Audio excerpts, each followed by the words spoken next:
11 വർഷത്തെയും 258 ദിവസത്തെയും ഇടവേളയ്ക്ക് ശേഷമാണ് നെയ്മർ വീണ്ടും സാന്റോസിന്റെ വെള്ള ജേഴ്സിയിൽ കളത്തിലെത്തിയത്.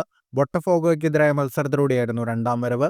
ഗാലറിയിൽ തിങ്ങി നിറഞ്ഞ കാണികൾ ഹർഷാരവത്തോടെ നെയ്മറെ സ്വാഗതം ചെയ്തു. എതിർ താരങ്ങൾ പോലും നെയ്മറിനൊപ്പം ചിത്രങ്ങൾ എടുക്കാൻ മത്സരിച്ചു.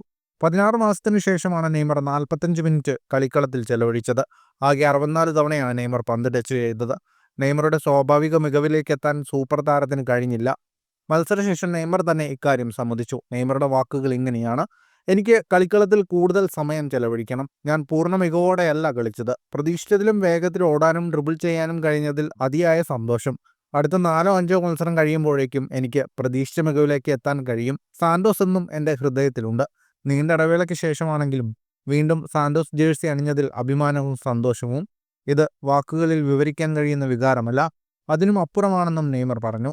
33-ാം പിറന്നാൾ ദിനത്തിലായിരുന്നു നെയ്മർ സാന്റോസ് ജേഴ്സി വീണ്ടും അണിഞ്ഞ് കളത്തിലിറങ്ങിയത്. അടുത്ത വർഷത്തെ ലോകകപ്പിന് ഒരുങ്ങുക എന്ന ലക്ഷ്യത്തോടെയാണ് നെയ്മർ സാന്റോസിലേക്ക് തിരികെ എത്തിയിരിക്കുന്നത്. ഫുട്ബോൾ ലോകത്തെ കൂടുതൽ വാർത്തകൾക്കും വിശേഷങ്ങൾക്കുമായി സ്പോർട്സ് കഫേ സബ്സ്ക്രൈബ് ചെയ്യുക.